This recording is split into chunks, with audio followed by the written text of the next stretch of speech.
Hey everyone, welcome back to another great show. I am Joe Pareca, and it's Wednesday. It's 6:30 Pacific Standard Time, which means we're talking about real estate. And this evening we have a good show lined up. I'm flying solo tonight, no guests tonight, so it's the Joe Show. So I hope you're all okay with that. We're going to be talking about what everybody is talking about, or what feels like everybody's talking about. And no, it's not a market crash. We're not talking about that. We're talking politics. Now, before we get into this, I do want to say that we're going to be talking about political stuff. We're going to be talking about Trump. We're going to be talking a little bit about the election. This is not a political stream, right? We're talking about housing. We're keeping it to housing. Now, obviously, policy and politics affects housing. And so that's what we're going to be talking about. So just as a forewarning, everybody out there, if you start to get wild in the comments, I'll just get you out. You can, as long as you're being nice to everybody, I'm always happy to read your comments. But we're not going to do any of this weirdo political stuff, right? So everybody be cool. Everybody just be cool, all right? So we're going to be talking about essentially some of the things that Trump has mentioned he wants to do in regards specifically to housing. We're going to talk about kind of like 3 or 4 major points that he brought up. And we're going to be talking about the effects that may or may not have actually on housing inventory, housing prices, affordability, interest rates, things like that. So we're going to dig into it. Again, as always, if you guys have any questions at any time, pop them in the comments. If you guys have any thoughts, if you guys want to sound off, again, this is going to be an interesting one. We're talking about election, we're talking about political stuff, we're talking about President-elect Trump. So I want to hear from you guys. Just please keep it respectful, keep it nice, and especially if you guys start talking to each other in the chat, please just keep it respectful amongst yourselves. So let's just get into it. So we've got 2 articles tonight, and then I do have a video that we'll go over if there's time, depending on if there's time or not. But the first article that we're talking about, I realized I was on the wrong screen the whole time. Here I am. Hey guys, how you doing? So we have 2 articles tonight, one from realtor.com and the other one is from MSNBC.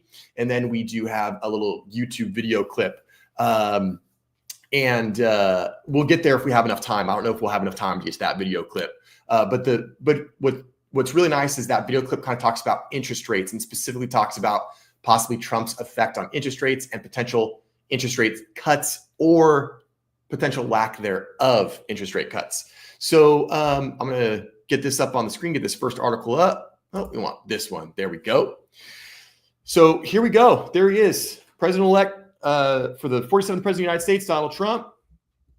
And again, this is coming from realtor.com. And this article came out November 6th. So this was like the night of the election when we already kind of knew that it looked like Trump was going to get the nod.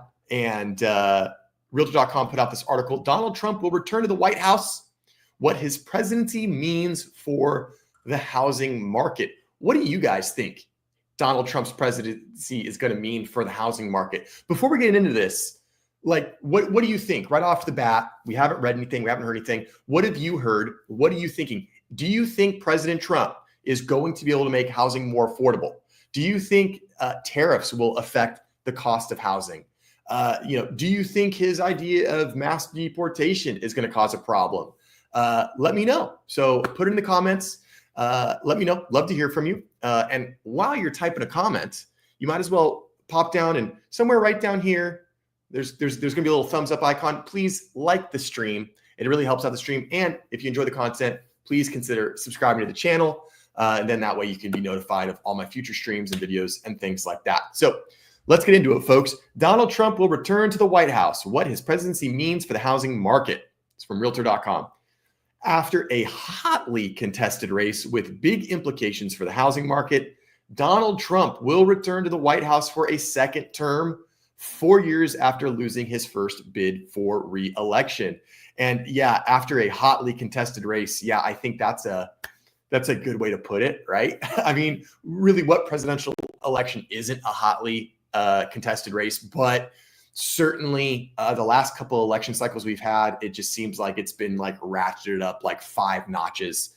I remember as a kid going through a couple different presidential elections. And of course, at the time you're a kid, so you're not paying nearly as much attention to it. But it seemed like the last couple elections we've had, it's just been kind of freaking bonkers. So no doubt, definitely hotly contested. Trump will be the 47th president after securing enough electoral college votes from the key swing states to put him over the threshold for victory. Republicans have also regained majority control of the Senate. So that right there, and I believe someone correct me if I'm wrong in the chat, but I believe now that will essentially mean that the Republicans have full control of essentially government policy, to a certain degree, because they have control of the Senate, which is the House of Representatives, and Congress, and then also obviously they control the White House. So it'll be interesting to see how they'll be able to enact legislation or pass laws that could affect housing. There really should be no excuse whenever one political party controls the White House and the Senate. It's like, hey, you've got no excuses. If you can't get it done, this is like, you're set up for success. You have pretty much full control over what's going on. So if you can't get it done in the next 4 years, you got no excuses to make. Control of the House could take several days to determine, with the number of tight races still being counted.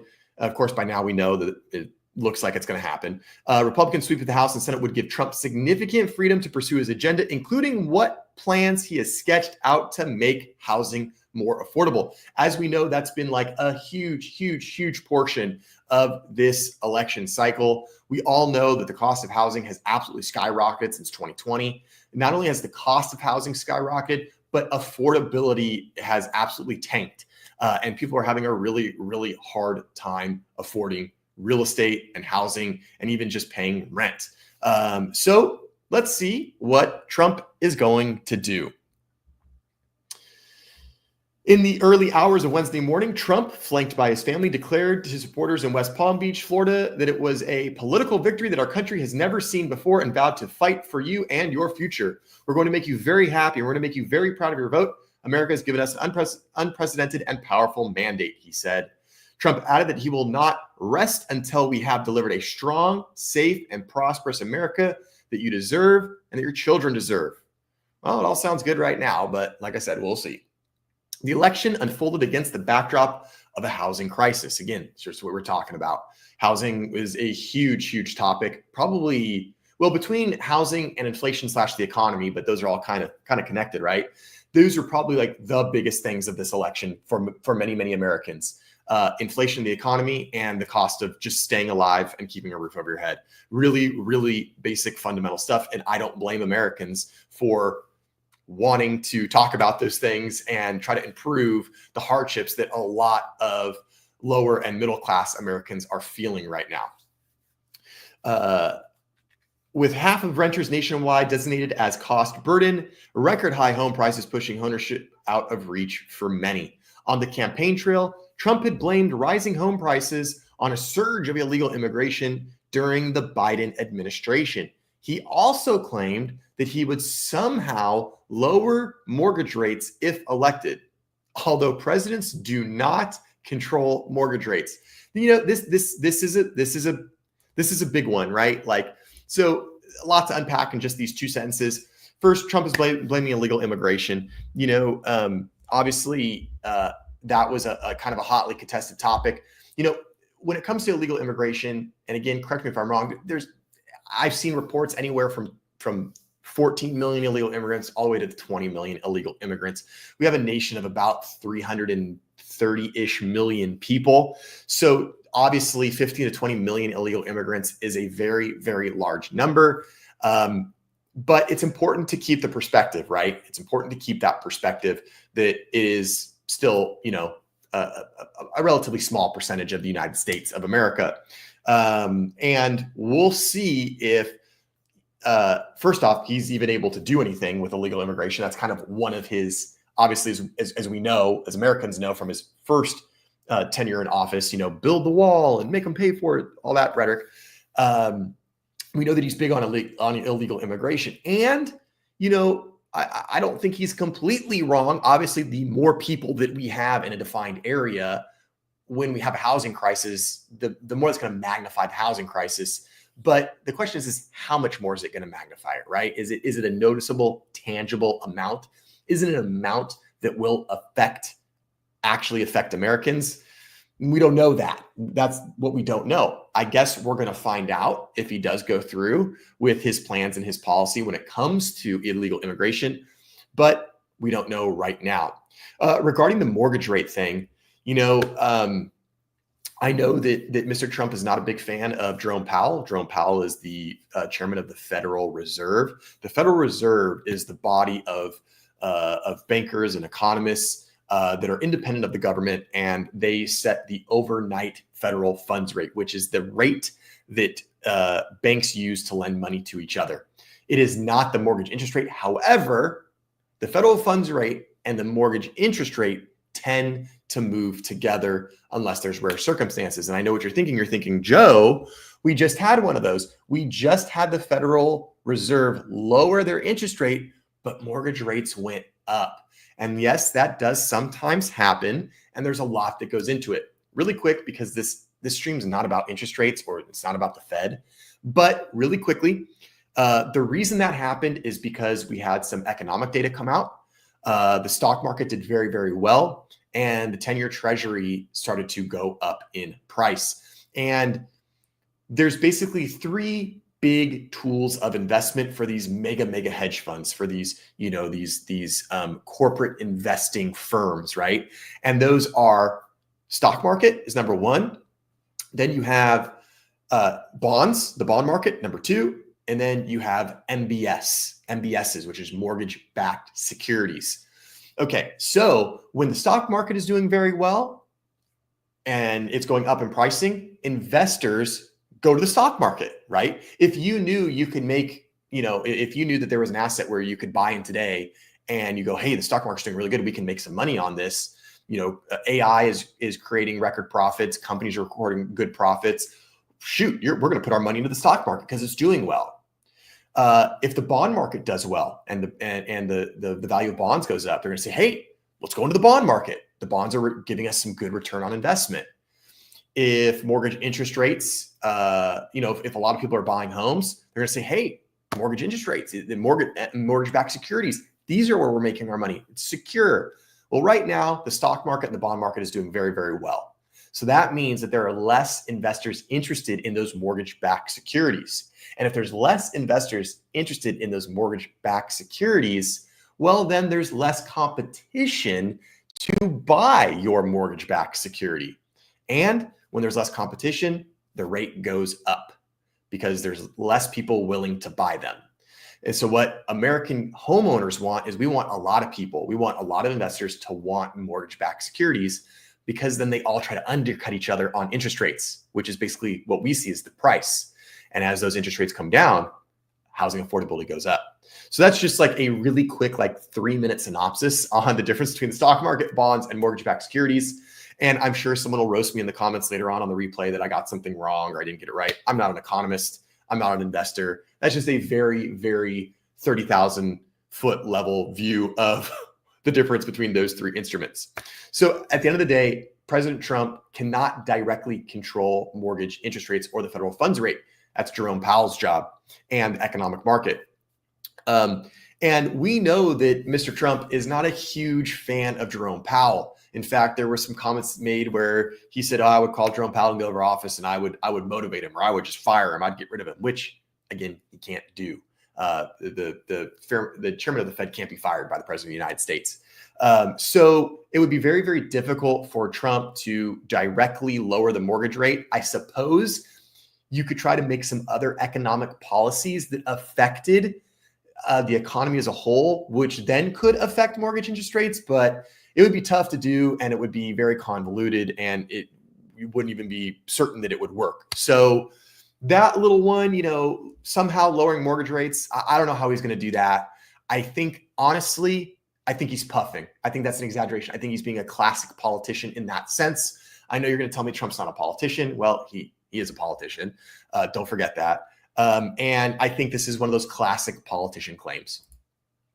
Here's a look at some of Trump's signature policy proposals and what impact they might have on the housing market. So here we go to the meat and potatoes. mass deportation of immigrants. Trump and his running mate, Vice President-elect J.D. Vance, have repeatedly claimed that illegal immigration is responsible for America's housing affordability crisis by putting immigrants in competition with citizens for scarce housing units. All right. Again, I understand what the thought process is here, right? If you have X amount of housing units, you have X amount of people, and then all of a sudden you add X plus 10 to those amount of people, well, you've got a lot more people than housing units, supply and demand, price goes up, right? I think we all kind of have a firm grasp on that. But to say that illegal immigration is responsible for the housing crisis, that's a big reach for me because there's a lot that goes into it. I really actually think that one of the biggest causes for the housing crisis, I think your two bigger problems is corporate investors and corporate greed. I think that's a really big thing. Obviously, we've known since about 2014, corporate investors and corporate landlords are absolutely soaking up prime real estate. A lot of it is in the multifamily sector, but still a lot of it is in the single family sector. And a lot of it is in areas where it's more affordable, right? So corporate investors and landlords aren't, absolutely, just absorbing units in places like LA or Miami or New York or Seattle. It's too expensive for them. They want more bang for the buck. So they're going into areas like the suburbs of Atlanta, right? They're going 20, 30, 40 minutes outside of Atlanta, and they're buying houses by the hundreds. They're buying entire communities. And that is probably a bigger effect on housing affordability and the housing crisis than illegal immigrants. The other thing that has contributed to our housing crisis is lack of supply. And we've beat this horse past death. I mean, we have beat this into the ground, right? And I think anybody watching the stream right now or watching the replay, if you've clicked on a real estate related live stream on YouTube on your Wednesday night, you probably are a little bit in tune with the supply and demand crunch that we're facing and how that is intertwined with the real estate market. But here's the thing. I really actually think that the bigger issue is we are still recovering from the great financial crisis. I know when I say that, everybody shudders a little bit, like, oh God, don't bring that up. It's too scary. I know it is. But here's the thing. We had the great financial crisis hit in about 2007, 2008. And from 2009 onward, including until 2023, we were so far below our average housing starts for single family homes. So far below. I could pull up the graph. I don't have it handy. If somebody wants to see it, if you want precise numbers, leave me a comment, type into the comments, type in the chat. Let me know. I'll take a second. I'll find it. But moral of the story is from 2009 to 2023, we were below average of where historically we had been with new housing. And in that time, our population grew, yes, through some illegal immigration, but also through natural population growth, birth rate, people expanding their families. And that is probably the single biggest driver as to why we have a housing crisis right now. We have not been building enough homes. I don't think it has to do with illegal immigration. Is that helping the housing crisis? No, certainly not. Are interest rates helping the housing crisis? Absolutely not. But I think the real crux of the matter is housing stock. That's number one. That's the big thing. And if Trump could somehow fix that, which he's got some suggestions for, which we'll pick apart and we'll look at, that would really be the big key. Trump has promised to carry out the largest deportation operation in American history and argues that this will ease housing prices by reducing demand. I think this is a stretch. I think what he's doing is, personally, it's just my thought. I think, and let me know what you think in the comments if you agree or disagree with this. Very rarely am I going to give you my opinion on this stuff in terms of what I personally think, but I'm going to give it to you now. So feel free to chop me up if you don't like it. I personally think that this is a way to pander to the more conservative portion of Americans that want to see a decrease in illegal immigrants in the United States. And I think this was a way to make it a little bit more palatable to maybe center right Americans by saying, we're going to do mass deportations, but not because we don't like illegal immigrants, but because of housing. And I don't know if I buy that. I just don't know if I buy that. Because again, I don't think even if we kicked out every single last illegal immigrant, I don't know if we would see a noticeable increase in affordability for housing for Americans. I really don't think that would happen. And the other thing with this is like, how would you even go about that, right? Like, it's all fine and good on paper. It's all fine and good when you say it, we're going to do this. But how are you going to deport like 15 to 20 million people? I mean, the resources behind that would be insane. To think about the number of Border Patrol officers and law enforcement, and I'm sure there's a legal and judicial process to deport people. It's not as simple as just rounding them up and dropping them off. It's a little bit more than that. So I just don't know if that is even in the realm of possibility. In reality, the evidence that immigration is a major factor in housing costs is mixed.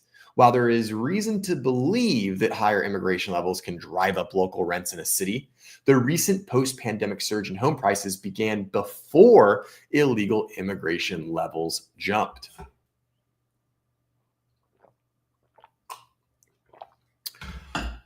Realtor.com senior economist Ralph McLaughlin says that kind of massive immigration crackdown that Trump proposes would have large and negative consequences on the U.S. housing market in both the short and the long run. In the short run, reducing immigration could severely hurt the labor supply needed for new home building, since up to a third of residential construction employment consists of foreign-born workers, he says. Now, this is interesting, and this was my first thought too, right? Like, okay, we all know that a very large portion of our labor force is born outside of America. Now, this is interesting that they put foreign-born workers. Like, what we really need to know is we need to know how many of them are illegal immigrants, right? Because they're not going to kick out foreign-born legal immigrants. I mean, that's in fact, that would be anti-American, right? Because isn't the whole thing with Americas is like, give us your weak, give us your poor, give us your sick, give us your destitute. Like, we'll take anyone, right? Of course, assuming as long as you go through the proper channels, right? So I would really make a little bit more sense if this statement read, we would need to know how many illegal immigrants are contributing to that workforce in order to know if a mass deportation would really have an effect. I personally think that it probably would. Now, I'm here in California. I'm a border state, and I have a feeling that in California, Arizona, Texas, and probably some of your other southern states, there would be a huge effect if let's just say all of the illegal immigrants were deported tomorrow morning. I think that would absolutely make a huge effect on the ability of home builders to build houses. It would probably slow down production, and it would probably raise the cost because, as we all know, typically illegal immigrants are willing to work for less, right? Which is why they're so popular amongst corporate labor companies. And so if all of a sudden you didn't have illegal immigrants and you had to pay a legal American, minimum wage or a higher wage, that's going to get passed on to the consumer immediately, right? No company is just going to absorb that cost. So that is certainly one possible negative side effect of the mass deportation that Trump is sort of suggesting or recommending, is that it, in the long run, it could hurt our ability for housing stock. Would it make more jobs for Americans? It could potentially make more jobs available for Americans, but would they take them? Would they want to do it? Would they get paid what they want to get paid? I don't know. I have no idea. McLaughlin adds that in the long term, extreme immigration restrictions could have spillover effects to the broader economy, kind of like what we were just talking about. Lending Tree senior economist Jacob Channel agrees, writing that mass deportations would not solve the fundamental issues with the housing market. While fewer immigrants could free up some housing for those who remain in the U.S., the economic fallout from mass deportations would be catastrophic for the nation's broader economy. So, okay, whenever you hear stuff like this, I don't like these like very blanket, like, oh, if you do this, there'd be catastrophic complications. Okay, whenever I see that, I want some support for that, right? Like, I want why? What's going to be the catastrophic coincidence? Is there any way that we could avoid that catastrophic situation that we would be in? So I do think that obviously this, Lenny Tree, senior economist, I think he probably knows what he's talking about, but I just don't like those very broad, like, well, if this happens, expect catastrophe. We need a little bit more detail on that. Okay, so that was kind of section 1, mass deportation of immigrants. I'll tell you right now, again, I'm gonna sound off and give you my opinion on this. I think this is an X argument. Like, I'd sound the buzzer. I don't think this is a very good argument. I don't think that mass deportation would have a positive effect on housing affordability or inventory. And I think that this is a very convenient way for Trump to pander to the bona fide conservative basis in America to say, hey, you know what? We're going to get rid of some illegal immigrants. So I don't buy this argument when it comes to housing. Cut regulations and open up federal land for building. I'll tell you right off the rip, I'm 50-50 on this one, and I'll explain why as we dive in. And guys, of course, at any time, if you got comments, pop into the comments. I want to know what you think. What do you think about Trump? What do you think about his mass deportation policy? Do you think he can make housing more affordable? I'd love to know. I'd love to hear from you. So cut regulations and open up federal land for building.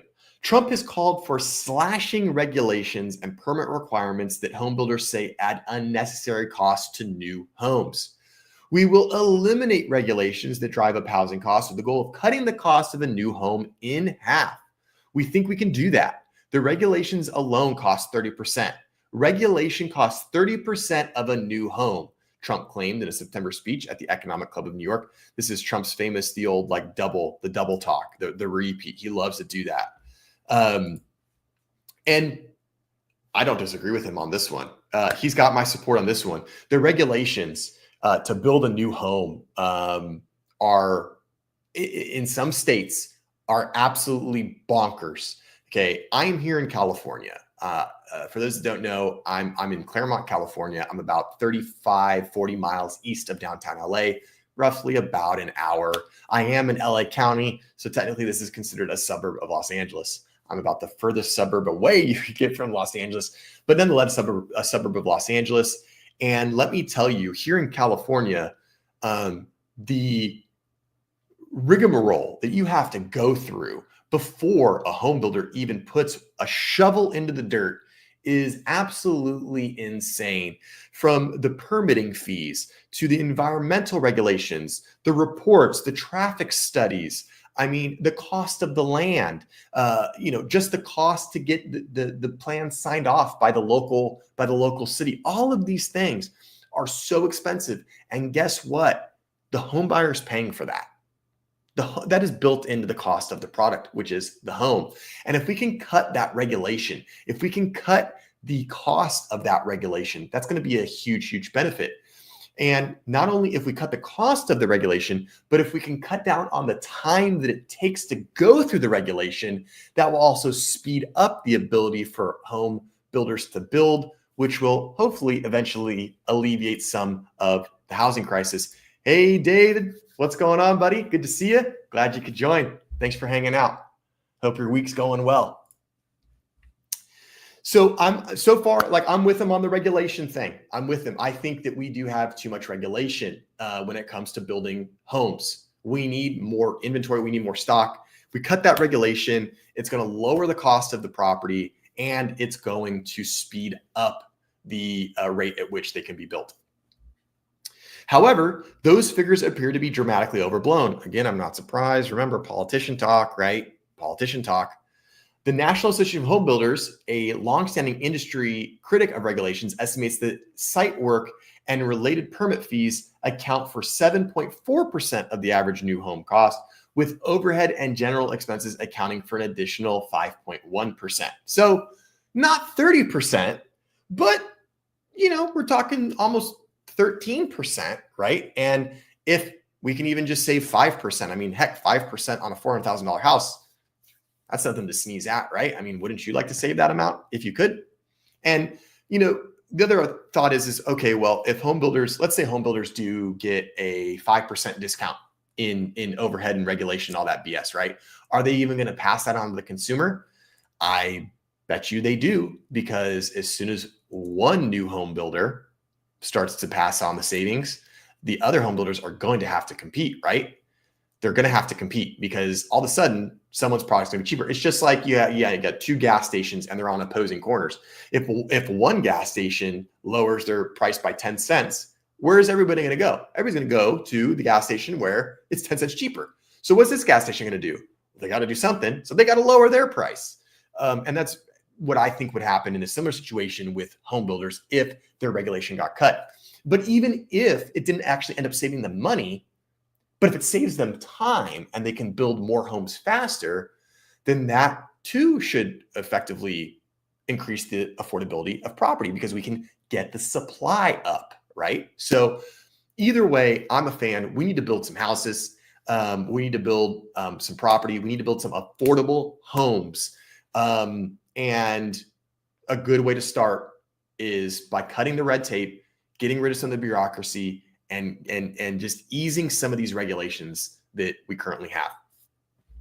Many economists agree that streamlining and eliminating let me start over because I got a little tongue-tied.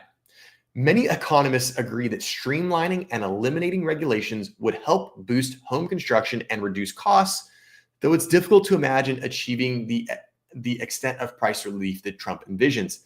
I do agree. Remember, guys, he's a politician, right? So like, these numbers are going to be exaggerated. Like the stuff that he says, I know that there's some people out there that hang on every single morsel of word that he says, but please, please, please take it with a little bit of a grain of salt. And if we can get some relief, any relief is good relief, but don't expect it to be to the rate at which Mr. Trump says. And I would be saying that if this was any politician, any president, Democrat, Republican, Independent, wouldn't matter, right? I think we can probably all agree that they all lie and exaggerate, right? David, what do you got for me?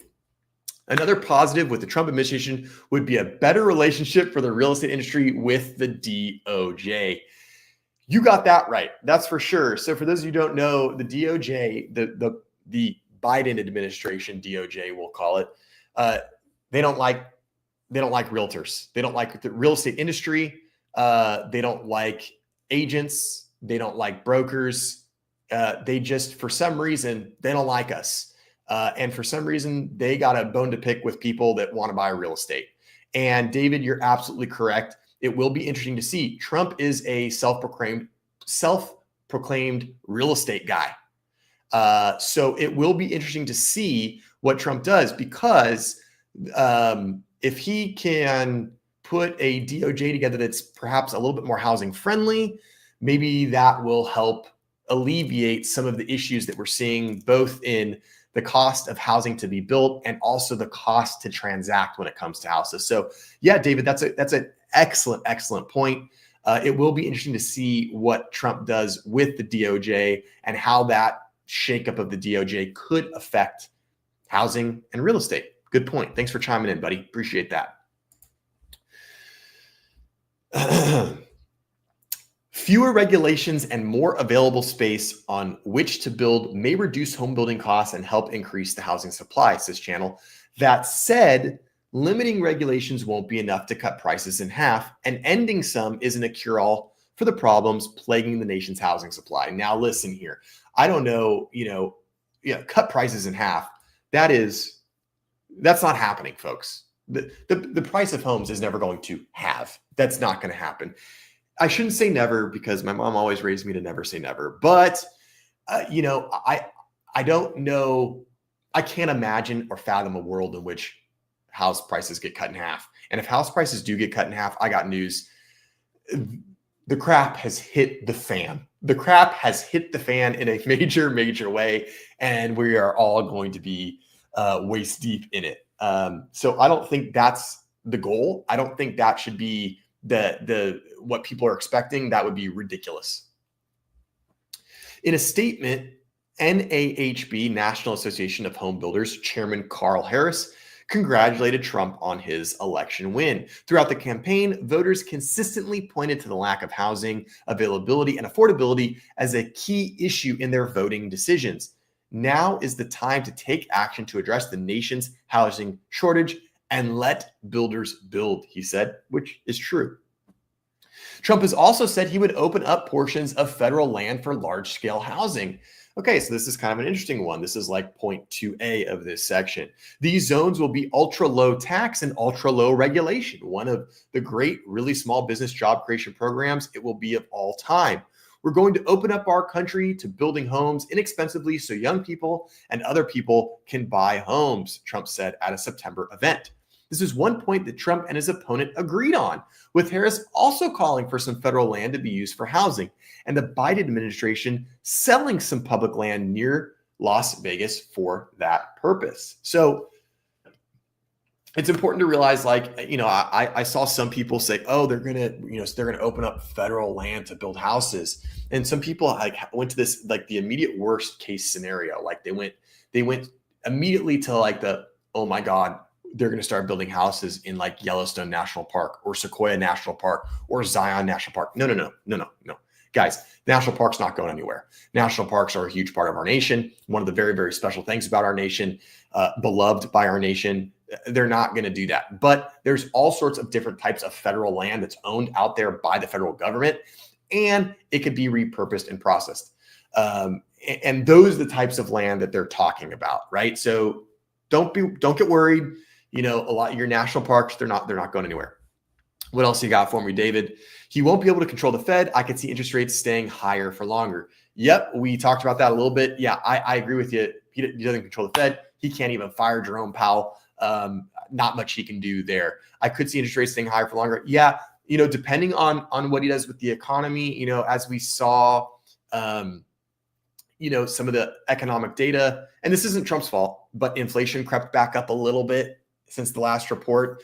And that could, keep the Fed sort of adverse to lowering interest rates. That's their biggest metric after all, is inflation. When inflation goes up, interest rates go up. When inflation goes down, interest rates go down. That is almost as guaranteed as the sun rising and setting. So I could see that. It's going to be a very interesting next 6 months. It's going to be very, very interesting. Now, I will tell you that from some of the things that I've seen in the real estate sector with forecasts, a lot of predictions predict interest rates to go down. And we're probably going to talk about that on the next live stream. We're probably going to do sort of a 2025 prediction live stream next week about kind of not only what I think, but what the industry as a whole thinks will happen in 2025 when it comes to rates and housing prices and affordability and all those things. So David, no worries. I'm just glad you're here, buddy. Don't worry about being late. This isn't class. I'm not going to mark you tardy. It's all good. Economists also generally support the idea as one way to boost new home construction. However, one limitation of the plan is that in many cases, there's no significant federal land located near the places where people want to work and live. That's the kicker. Nationwide, the federal government owns about 27% of the total land area, but much of the land is located in the western U.S. In other regions of the country, there may be literal federal land to set aside for housing construction. So this is one of the things I wanted to look at. Is first and foremost, I want to know how much land does the federal government actually own, and then what type of land is it? Because federally owned land is it's a big catch-all, right? There's different types in there. So I found a graphic. So let me pop this up really quick. All right, y'all can see this. This is a map that was put out right down here. You can see this is by the Bureau of Land Management. Now, this is as of 2005, but I'll tell you that very little has changed. I mean, minute changes since 2005 in terms of what land the federal government owns or doesn't own. So for all intents and purposes, this is pretty up to date. So you can see that there's a lot of federal land that the federal government owns. However, as the article just said, a lot of it is in the Western United States, right? A lot of it is in the Western United States. And we have some sprinkled in the East and kind of in the Midwest, up here in the North, Michigan, in Wisconsin, Michigan, things like that. But a large majority of it, I mean, heck, look at Nevada. It's almost all of Nevada is federally owned land. And almost all of Nevada is sand and dirt. So when we talk about being in places that are less desirable, yeah, do people want to live in the middle of Nevada? I don't know. I'm not sure if that is going to be a viable solution. But maybe like what the Biden administration did, maybe Trump will do a similar thing where it's like, hey, you know what? There's a pocket around Vegas. We can open that up. Maybe there's more pockets around Reno. We can open those up, kind of get some spread out there and find some affordable land to build some affordable housing. Lots of portions of Arizona. Arizona's a hotly growing state. Lots of people are moving to Arizona for lots of different reasons. So potentially there's some opportunity there. Now, the other thing I wanted to see is okay, so red in this graph is federal land. But like I said, there's a lot of different types of federal land. So if we go over to this graphic, now this one isn't quite as vivid. This one's a little bit harder to see, but down here, let me see if I can actually make it a little bit bigger for you guys. It's still pretty small. Down here, it talks about different types of land. So everything that's green on this map is a national park. Everything that's green is a national park. So you better believe that everything that's green on this, which is quite a lot, is not going to get touched. I would be absolutely flabbergasted if any administration would even suggest selling a portion of any national park. I just don't see it. So you can see right away that if we subtracted all the green area, and now it is the dark green, right? So there's two shades of green. There's like this lighter green and there's like this dark green. We're talking about the dark green, right? But the other green area is other open space and park-like ground. So a lot of this isn't even really viable for building houses on. Now, you do have Department of Defense in this darker brown, which is what we see a lot in here in the desert. That potentially could be viable depending on where it is. But then again, it does come down to do people want to live there? Do people want to live in the middle of Nevada and Utah? Nothing against those states. Those states are gorgeous and there's wonderful cities and wonderful people in those states. But are people going to want to live there? And is selling the federal land going to be worth it? I don't know. I can't tell you. But at least we have an option. At least there's something. And like I said earlier, maybe we can do kind of what the Biden-Harris administration did, where we kind of find some key pockets to sell some of this federal land. It could open up new developments at a much more affordable rate. I mean, after all, we have to do something. We can't just sit back and do nothing and hope for the situation to improve. So hopefully we can find some usable land that is in a semi-desirable location that we can build some affordable housing on. So anyways, back to the article. And so, okay, so to recap, this was point 2, and this is this is a 2-for-1, regulations and open river lending. So Joe's grade on this, regulations, I give him an A. Absolutely, cut the regulations. Opening up federal land, I like it. I'm gonna give it a B- just because I don't know about feasibility. I like the idea of it. I just don't know if it's actually going to help. It would be like if you were walking through the desert and you were dying of thirst and someone came up to you and says, hey, here's 3 ounces of water. You're going to be like, okay, this is cool and I'm going to take it, but it's not going to save me. All right, so let's get to point number 3. Pressure Fed to lower interest rates. All right, so we've already kind of sort of alluded to this, right? That I would love for the Fed to lower interest rates. After all, I'm a realtor. I make my money when people buy and sell houses, right? And when interest rates are lower, it's easier for people to buy and sell houses. So I'm a huge fan of that. But I don't know what Donald Trump's actually going to do to pressure the Fed, but let's read on. But first, we have another David comment. I agree, sounds good. Not sure on feasibility. Yeah, I'm with you on that. But like I said, we got to do something. We can't just sit there and keep whining. We got to do something. And it at least is something that it's an option that we can explore. So maybe there's like a shred of hope for that. So I'm with you on that one, David. All right, let's talk. Let's see how is this going to happen? Pressuring the Fed to lower interest rates. Finally, Trump has also claimed that he would somehow lower mortgage rates, although there's no clear mechanism for the president to do so. I can't help but chuckle because it is ridiculous. reducing mortgage rates is a big factor. We're going to get them back down to, we think, 3%, maybe even lower than that, saving the average home buyer $1,000 per year, Trump said in New York. And I'm laughing because I can hear Trump saying this in my head. I can just hear him saying it. And he's not even confident in he's saying it. We're going to get them back to, we think, 3%, maybe lower. We don't really know. We're just going to try really hard.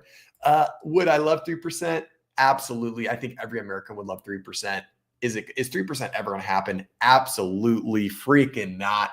It's not going to happen. Don't hold your breath. Don't expect 3%. I would be flabbergasted if it went to 3%.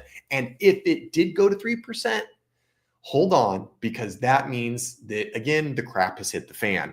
Because the only way that we're going to get down to a 3% interest rate is if unemployment shoots up to 6, 7, 8%, or we have a massive, massive economic downturn for some reason or another. So if we do get down to 3%, it's not going to be good, because chances are people won't be able to buy homes anyway, because there's going to be a major economic issue. So I don't think we're going to get 3%, but I love the optimism, I guess. Mortgage rates have risen for the past 4 consecutive weeks, hitting 6.72% last week, which is basically where they are now. Let's take a look. Let's go to Mortgage News Daily, because I'm always kind of curious. Let's see, what are the 30, and if you guys ever want to keep tabs on mortgage rates, Mortgage News Daily, I'm going to share this tab right now. This is the one. This is good. This is very, very good mortgage news. And here we are, 7.01% for a 30-year fix. And again, keep in mind, this is always based on, good credit, 20% down, all that good stuff. But 7%, and he's going to get them down to 3% or lower. If President Trump gets somehow mortgage interest rates down to 3%, number one, that would be the Fed and Jerome Powell. But let's just say Trump's going to take the credit for it, because he probably would.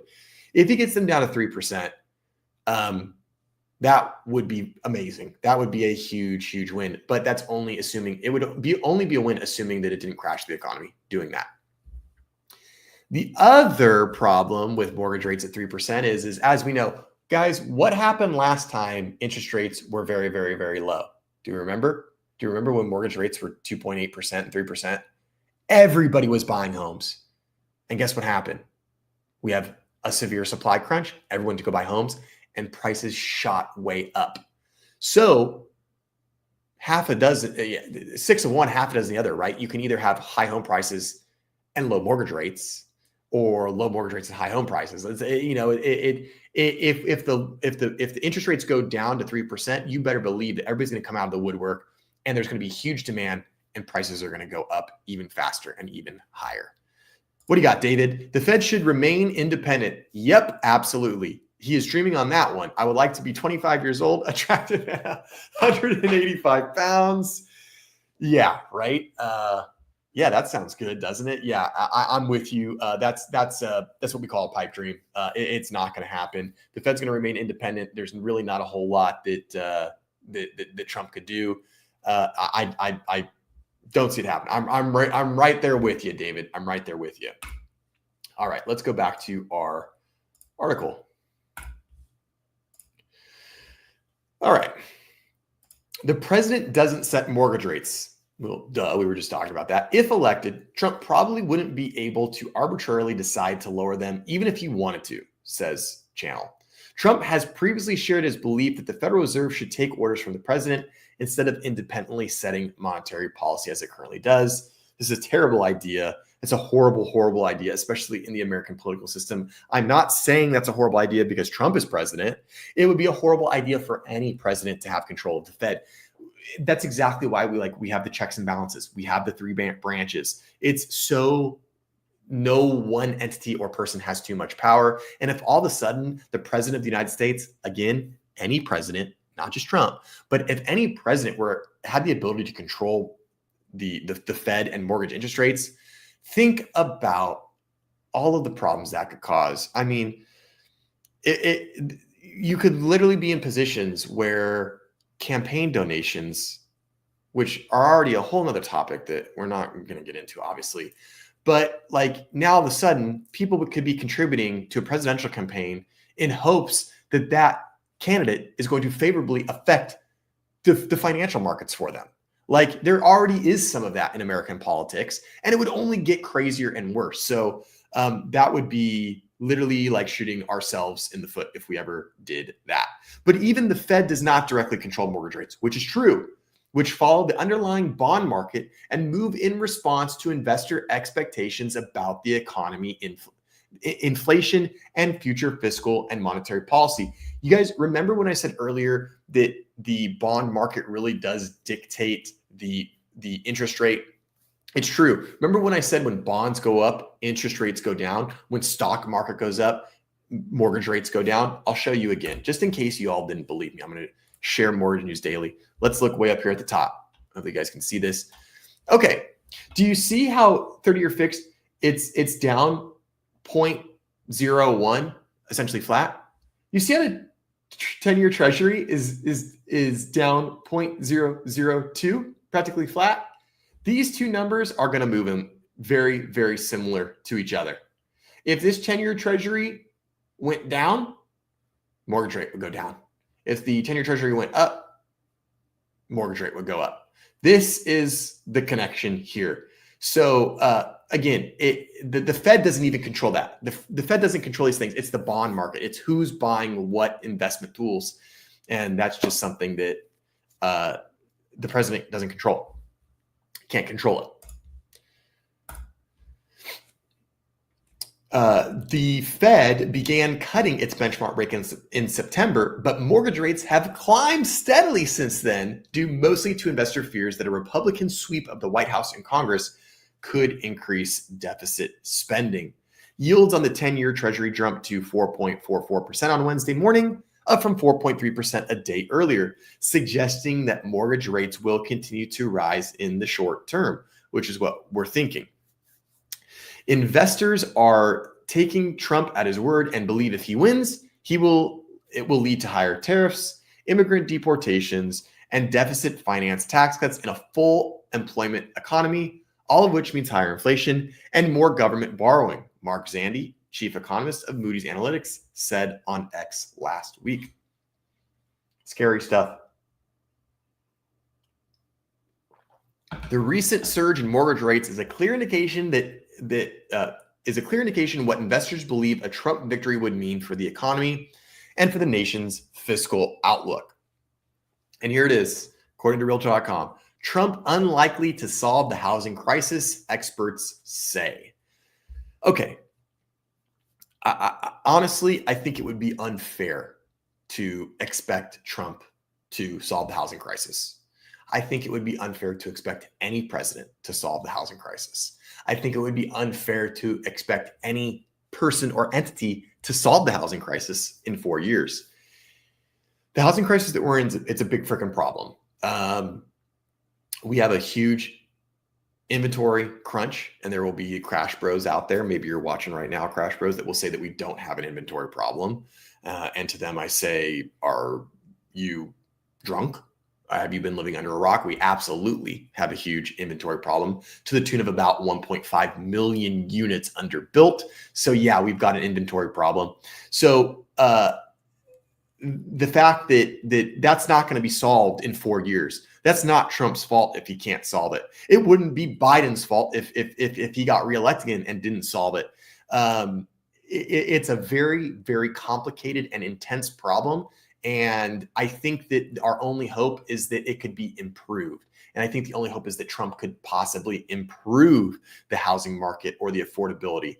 And that would probably likely be done through just a good, strong economy. But it's hard to know. Most economists agree that a dire shortage of homes is the root cause of the nation's housing affordability crisis. Yeah, it's almost like I know what I'm talking about. Housing supply, or lack thereof, has plagued the U.S. housing market for at least a decade. Again, we talked about that. Remember, since 2009, we have not built enough homes, and like way below, way under building homes. And that's going to we're seeing the effects of that right now, and we're going to feel it for a while. Again, the law of averages, right? If you were below average for 10 years, what would you need to do to become average? You would have to be above average for 10 years. That's how averages work. So that is a huge reason as to why I and a lot of other people in the real estate sector don't think that Trump is going to fix the housing crisis. And again, I will say it's not Trump's fault. I don't think anybody would be able to fix the housing crisis. I don't think Harris would have been able to do it. I don't think Biden would have been able to do it. I don't think that RFK would have been able to do it. I don't think anybody would have been able to do it in 4 years. I think the only hope is that it somehow is alleviated a little bit. Housing supply or lack thereof has plagued the U.S. housing market for at least a decade, with our estimate of a range of 2.5 million to 7.2 million unit gap from 2012 to 2023. Huge, ginormous, depending on the assumptions of the analysis, says McLaughlin. Due to a combination of both geographic and legal constraints on development, we simply haven't built enough housing when and where we needed it most. And that's the problem. We're almost like when you were a student in school, you were in high school and you had a test the next day and you didn't study for it. So you start cramming and you start cramming. And there's only so much that you can cram the night before a test. Whereas if you would have just studied a little bit every night for the 2 weeks leading up to that test, it'd be much easier, be much more calm, and you'd probably even do better on the exam. And that's kind of where the United States is right now when it comes to housing. Although Trump's proposals cut red tape and regulations for Although Trump's proposals to cut red tape and regulations for home builders could help boost construction on the margins, housing economists warn other of his proposals could hamper supply. Simply put, what little Trump and his campaign have stated about his housing policies doesn't stand up to scrutiny, wrote Channel. Not only are his proposals incredibly vague, but enacting them would likely be difficult. What's more, many of his proposals, such as mass deportations and implementing large tariffs, are likely to cause more problems than they solve. Again, not out of the ordinary for a politician. As well, the housing crisis in America is more than a decade in the making. Construction plunged following the Great Recession and hasn't yet fully recovered, leaving the nation in a deep hole of undersupply. Quick and easy fixes are unlikely to emerge. It's what I've been saying. It's what I've been saying, people. Both the Republicans and the Democrats will have proposals that will sound good on paper, but do very little to change the housing shortage, unfortunately, says Ken Johnson, a professor of finance at the Walker Chair of Real Estate at the University of Mississippi. As a real estate economist, I'm just here to tell you that both parties have not done a good job with the housing market over the last decade or so. And folks, I think that is one thing that we can all come together on as Americans, and we can probably all agree on, whether you're a Democrat, a Republican, somewhere in the middle as an independent. I think we can all agree that Democrats and Republicans have failed when it comes to housing. And now we are in the predicament that we're in. So that was the article from Realtor.com. We're coming up on the hour mark. So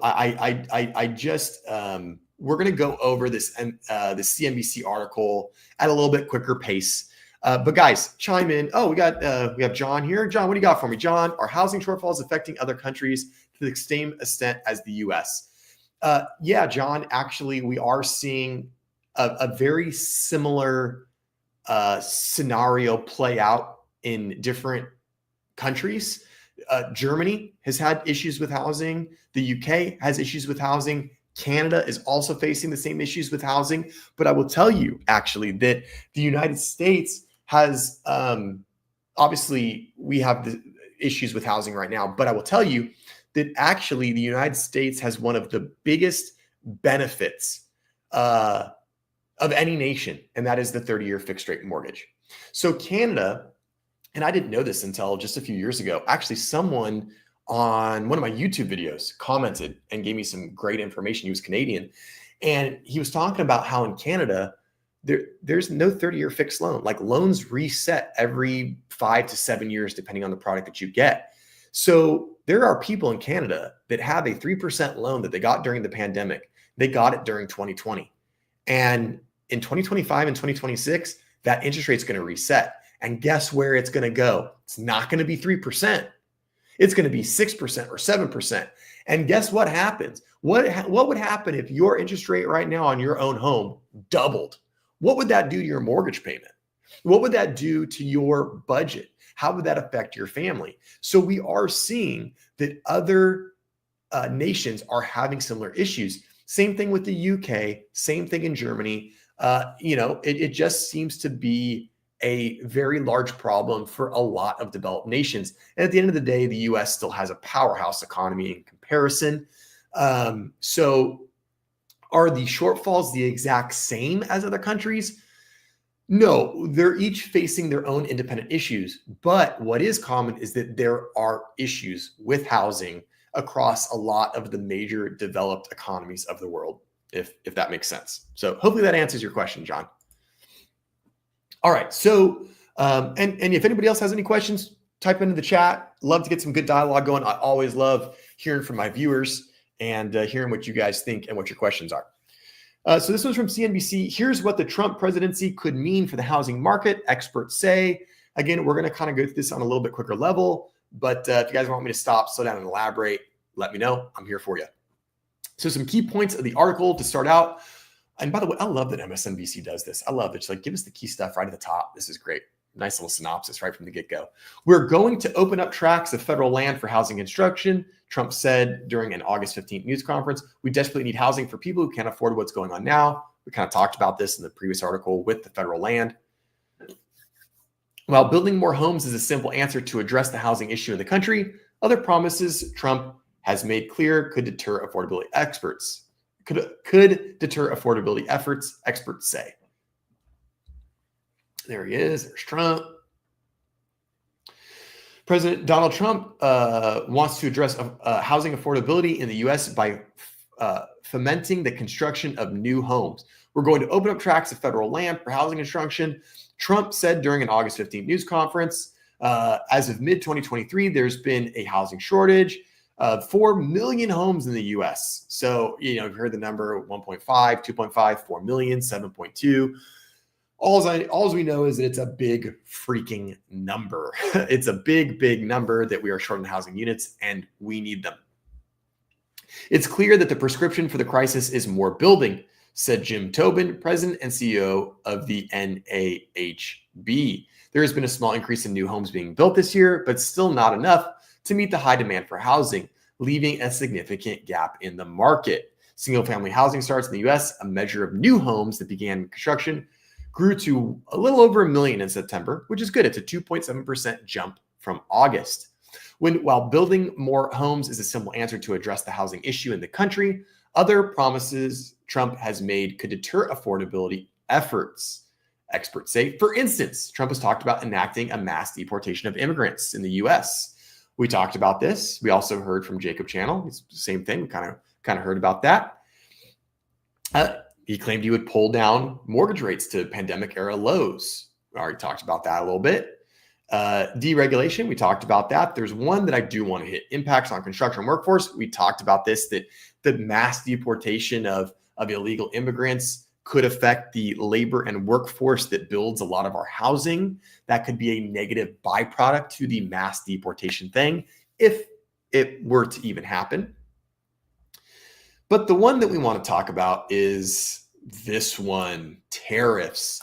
So I learned that tariffs, I did a Google search.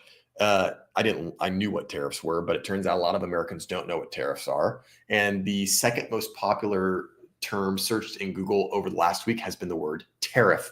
And it's really, really simple. Tariff is basically a tax, but it's a tax on a specific, it's a tax on a very specific category of goods, imports or exports, but mostly imports. So Trump has proposed a 10 to 20% tariff on all imports across the board, as well as a rate between 60% and 100% for goods from China. A blanket tariff of 10 to 20% on raw building materials like lumber could push housing costs higher, as well as materials for home renovations, experts say. Any tariff that raises the cost of the products are going to flow directly to the consumer. So essentially what would happen is, let's just say the amount of the cost for the amount of lumber that's needed to build a home, let's just say it's $100. Let's make math easy, right? So $100, if all of a sudden Trump says, okay, I'm putting on a 20% tariff on all imports, and this lumber is coming from South America. Okay, well, instead of that lumber costing $100, it's now going to cost $120. Okay, who's going to pay for that? That's going to go to the consumer, right? So imagine if that now happened on all sorts of things, lumber, steel, different products that are, windows, anything that could be used in a home or could go into a home. Those tariffs could potentially make those materials more expensive, which then could raise the cost of homes and home building. And that would be counterintuitive to some of the things that he's trying to do. On average, construction costs for a single family home is around $392,241, according to an analysis by Resi Club, a housing and real estate data newsletter. That is insane. Just the cost, construction cost, the cost to build a home, $392,000. Not very long ago, the average cost of a home was $320,000. And that was to purchase. Now the cost to build is almost $400,000. Crazy. It depends on what the tariffs look like, said Daryl Fairweather, chief economist at Redfin. There could be varying impacts. Overall, home builders could expect to construct about 1.2 million new single-family homes and around 300,000 multifamily units over the next year, Tobin said. We're not quite building back up to the pace that we need to, but it'll be higher, he said. It'll be higher than this year. It might be too soon to tell if the Trump administration will prioritize housing costs as much as a Harris administration would have. Well, we don't know either of these things because we didn't get a Harris administration. So we don't know how either administration is going to do it. We're not going to know what Harris would have done because she's not the president-elect. And we don't know what the Trump administration will do because they haven't done it yet. So this is a little bit of biasness showing through from MSNBC's side. And the aid Trump has mentioned might not help densely populated areas, said Fairweather. Again, we talked about that with the federal lands. Remember, a lot of the federal land is not in dense urban or even suburban populated areas. A lot of that federal land is in rural areas, and not everybody wants to live in a rural area. So just opening up that land for development is not the silver bullet. It's not the magic fix. Trump mentioned plans to release federal lands for housing, but federal lands tend to concentrate in rural areas, she said, like we just talked about. That doesn't do anything for these densely populated blue cities that really need the most help, Fairweather said.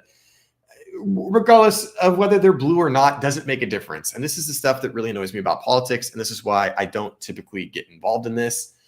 Why is this word even in here? I'm going to go off on a tangent. I'm going to rant here a little bit, guys. So if you would all allow me to vent to you, I'd really appreciate it. This really annoys me, like really, really freaking annoys me.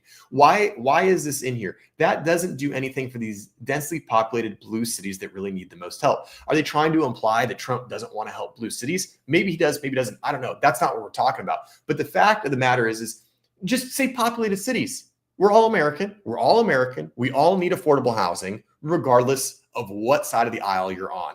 So it's absolutely ridiculous for this person, this Fairweather guy, to say, oh, it's not going to help these densely populated blue cities. I almost feel like they're trying to further the divisiveness when they use language like this when it really doesn't need to be. Okay, that's the end of my rant. Thank you for allowing me to do that. So at the end of the day, guys, I think that obviously we still have a big problem, right? Like we still have a big problem. We still have a housing shortage. We still have an affordability problem. Interest rates are still high. At the end of the day, I don't know what Trump's going to do. None of us know what Trump's going to do. And we don't know how whatever he does will affect the housing market. But I'll tell you this. I think that the three major things that we talked about in summation, pressure to lower federal interest rates, the Fed interest rates. Trump, that's an F. Trump can't do that. There's nothing that Trump can do. Now, like I said, maybe there's some roundabout ways. Maybe Trump can enact some economic policy that could change how investors invest in the bond market and in the stock market. And then maybe that makes mortgage-backed securities more attractive. And then that would lower interest rates. But there's nothing directly that the Fed can do to lower interest rates. That is rhetoric. That is politic speak. That is a politician being a politician. Not going to happen. Now, where Trump does win me over is in his second point, where he talks about regulation and federal land. Got to cut regulations. Cut them. Cut the regulations. Make it easier for builders to build. Open up some more land. Even if that land is not in the best spot, let's get it opened up and at least have the ability to build more. So when it comes to cut regulations, I give him an A on that. Federal land, I'm giving a B minus, simply because, like we talked about, federal land is oftentimes in an undesirable location, or maybe I should say less desirable location, rural, middle of nowhere, not typically where people want to be. But I bet you if you made affordable housing in those areas, people would go there. Right? America has always done that, right? America has always moved to where they can afford. I mean, that's what we did. I mean, in the 1800s, there was a rush to come out west. People were settling the Midwest, and you had to go in like a covered wagon. You had to pack up all your stuff and drive this covered wagon through Native American hostile territory, so that you could settle on your own plot of land because it was cheap. And I think Americans will get back to that if they have to. And then lastly, the last point that we kind of covered that he had is the mass deportation of immigrants. This is like a D from me at best.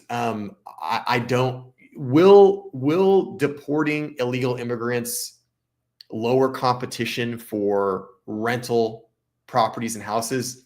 Yeah.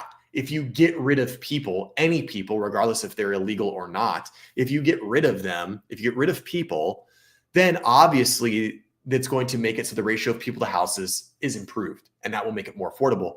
But there's some big possible side effects from that, because again, like I said, a very, very large number of our housing workforce, of our builders, are people that are undocumented, illegal, or foreign born. So that could really backfire. And then, of course, the cherry on top is the tariffs, right? So the tariffs, probably not a good idea. Now, it depends. Maybe he changes it and he does something where we go, okay, if the tariff is related to lumber or housing or something like that we're not going to enact a tariff on that, but we're going to put tariffs on automobiles or I don't know, other stuff. Again, I'm not an economist, right? So don't throw the book at me, right? I don't know. But I think if there was just blanket tariffs that would affect building materials and the ability for builders to buy building materials, that would be a bad thing. John, what do you got for me? Let's see. Gotcha. Our luck in getting a 2.9% allowed us to pay off our home a few years ago. Yep, the beauty of the low interest rate, right? If I was 25 years old, looking for a line of work, it would start with something within the home building industry. I think you're exactly right, John, and I would agree. I think that, and I'm glad this is kind of another conversation for another stream. But I'm hoping that more young Americans understand and realize the benefit of skilled labor and trade work. If I was 20 years old, I'd tell you what I would do. I would go into a skilled labor trade. I absolutely would. I think we know that there's a huge draw. There's a huge opening. There's going to be for a long time. It's going to save you money by bypassing college. And a lot of people in my generation, I'm about to be 35 in a month. Oh my God, Jesus. I'm about to be 35. I'm a millennial. I'm thick in the millennial. And I can't tell you how many times between myself and my two brothers, and we're 4 years apart. So there's me, my older brother, well, about 3 years apart. So we're all millennials. My oldest brother is like an elder millennial, and I am like kind of a younger millennial. The idea of college was absolutely hammered into us. I don't necessarily mean by our parents. Of course, our parents want us to go to college and want us to get a better education, but by society at the time, right? We were hammered to go to college, get a college degree. You have to get a bachelor's degree. If you don't get a bachelor's degree, you're kind of a loser, right? And that was a horrible idea, because the trades and skilled labor are absolutely vital. They're absolutely necessary. They're going to be in high demand for a very, very long time. You can bypass it, go to a trade school. a lot of times learn the skilled trade on the job and not have to even go to any type of school, which is going to reduce your student debt, student loans, and it's going to set you out on a better financial path to begin with. So I agree. I'm with you, John. If I was a youngster, if I was, 18 to 25, I would absolutely heavily be considering a career in trades or in some type of skilled labor, because I really think that's where it's going to pay off. And David agrees with me. And David's a fellow realtor with me, right? We're both these, businessmen. I don't know if they went to college. I went to college. I got a degree in marketing. Luckily, I'm so blessed I graduated with no student loans. I worked full time. It took me 6 years to go to college. So I really took a lot of time. I went to school part-time and I worked full time. And yeah, it was a long 6 years, but I was able to graduate with no student debt. And let me tell you, that's the only reason I was able to buy my first house at 29 years old. And that is a huge reason of why people can't buy homes. Why my generation, my friends that I love are unable to buy homes, because they are riddled and saddled with student debt that is causing them to not be able to afford a home. So we kind of went off on a tangent there for a second, but yes, long live the trades. If you're a youngster out there, definitely consider going to a trade. I always say it like this. I put this into summation. I have young people that like to pick my brain all the time about real estate and the real estate market and what being a realtor is like. I tell them, if you are in high school and you do not have some internal calling to be a profession, don't just go to college because. Don't just look at college as the next high school. I had a friend in college. She was 1 grade older than me. And she told me, she was a sophomore, I was a freshman. And she said, Joey, I was Joey in high school, not Joe. She said, Joey, I'm going to be a chiropractor. That's what I'm going to do. And sure enough, she went through high school, got good grades, went to college, got some type of biology degree, went to medical school, became a chiropractor. Okay, great. That was worth it, right? She knew what she wanted to do. She had the money to go and she got it done. But if you're just someone who's like, I don't really know what I should do, I guess I'll just go to college. That's a great way to end up way in debt. Let's see, David Swenson, USA, us. I appreciate your comment. I don't know exactly what this means, but if you'd want to clarify, I'd love to know what you think about the USA. Go USA. I'm a huge USA guy. Go for it. Yeah. Thank you, David. And thanks for hanging out. I always appreciate seeing your face pop up. I really appreciate your support, David. Thanks for chiming in. It's always good to have you. Henry, I was able to purchase my first home. Oh, Henry. So just so everybody knows, Henry is my good friend and my client, and we all need to get some claps in the chat.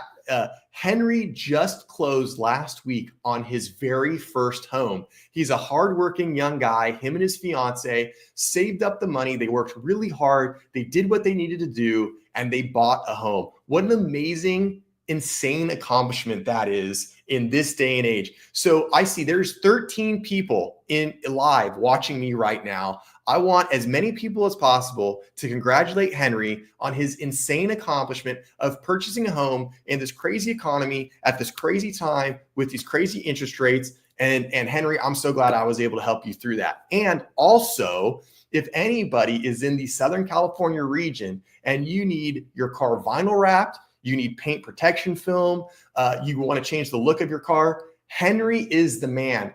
This guy is so good at wrapping vehicles. He wraps my cars. He's sent cars to the SEMA show in Vegas. I'm telling you, this guy is an artist. So if you guys need someone to wrap your vehicles, whether it's your personal car and that you just want to change the look of, or if you have a company vehicle and you want to brand it, Henry's the dude. And you can get in touch with him. Reach out to me. Send me a DM. I'll put you guys in touch. Henry, thanks for tuning in, buddy. I'll talk to you soon. John, thanks for the common sense commentary. Well, I try, John. I'm trying to unload as much common sense as I can. There are so many things that I feel like could be solved by some simple common sense. And you know what? We as Americans, we got to put some of the BS aside, right? We got to do this. We got to put some of the BS aside, right?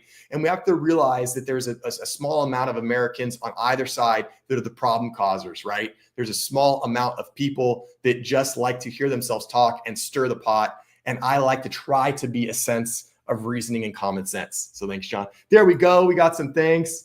Doozy Doodle Bear Girl. I like that. I like that name. Congratulating Henry. Thanks for hanging out, Doozy. Appreciate you being here. And thanks for giving some congrats to my good buddy and good friend, John Scott. Congratulations, Henry. Absolutely. Thank you from Henry. Yeah, huge accomplishment. I'll tell you, whenever I can see anybody under the age of 40 buy their own house with their own means through their own hard work, I'm telling you, they deserve a freaking award because it's hard out there. It's hard for young people. I'm a millennial. It was hard for me to buy my first house. And I thankfully, I bought my first house before the pandemic when interest rates were good, prices were okay. But I'll tell you what, anybody out there, if you're under the age of 40 and you're able to buy a house right now, you deserve a literal award. You should get a medal from the government that's like, congratulations, you bought a home. You're helping out the U.S. economy. You've unlocked the key to growing wealth. You have solidified stable housing. You'll never have to worry about your rent going up. You'll never have to worry about getting evicted or kicked out because a corporate landlord bought your apartment building and wants to renovate. C'est la vie to all that, Henry.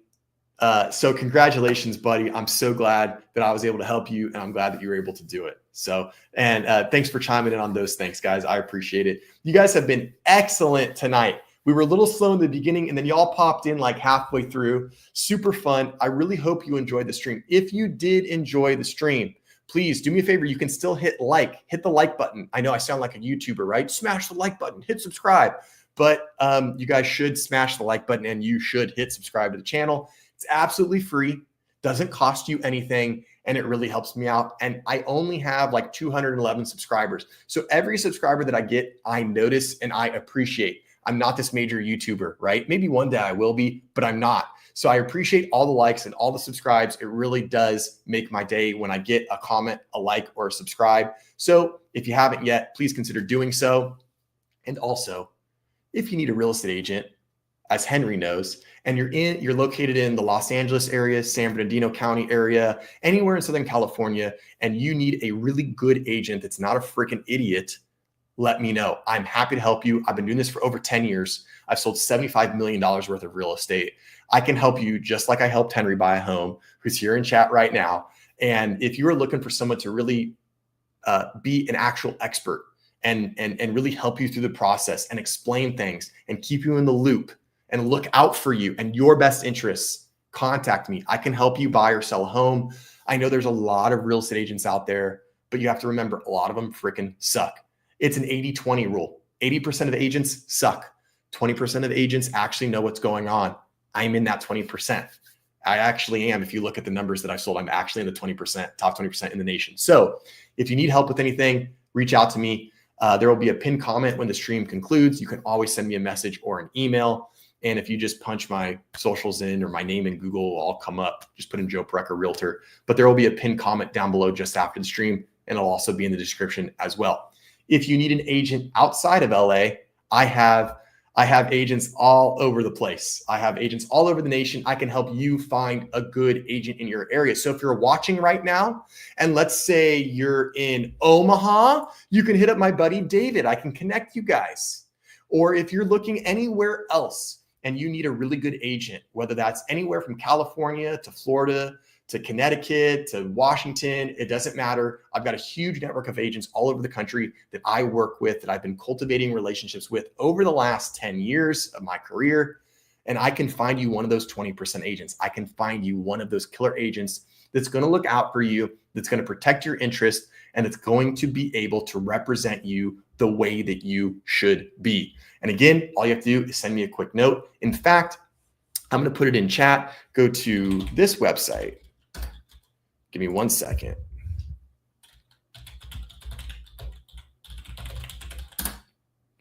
I just put that in the chat, workwithjoerealtor.com. In fact, I'm going to even bring it up because I can do this because it's my stream.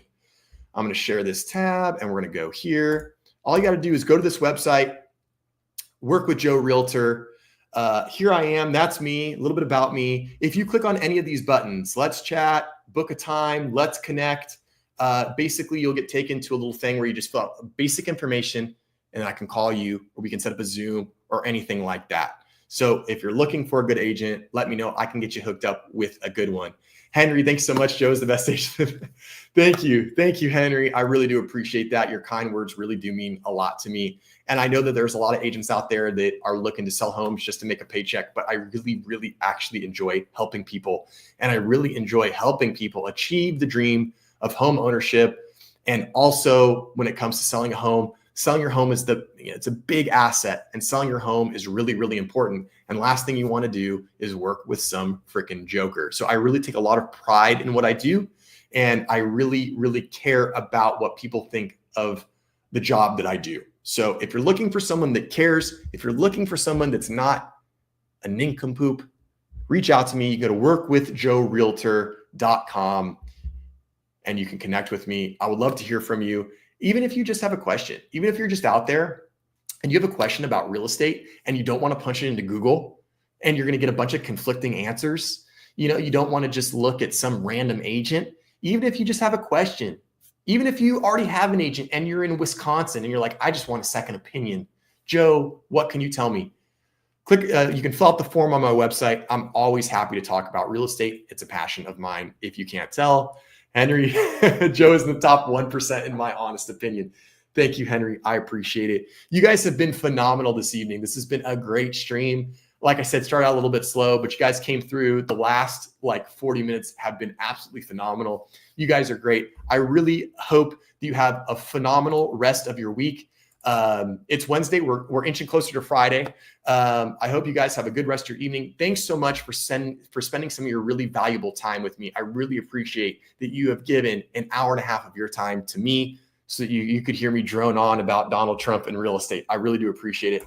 Have a wonderful evening. Have a great rest of your week. And I will see you next Wednesday for the next live stream. See you guys. Bye.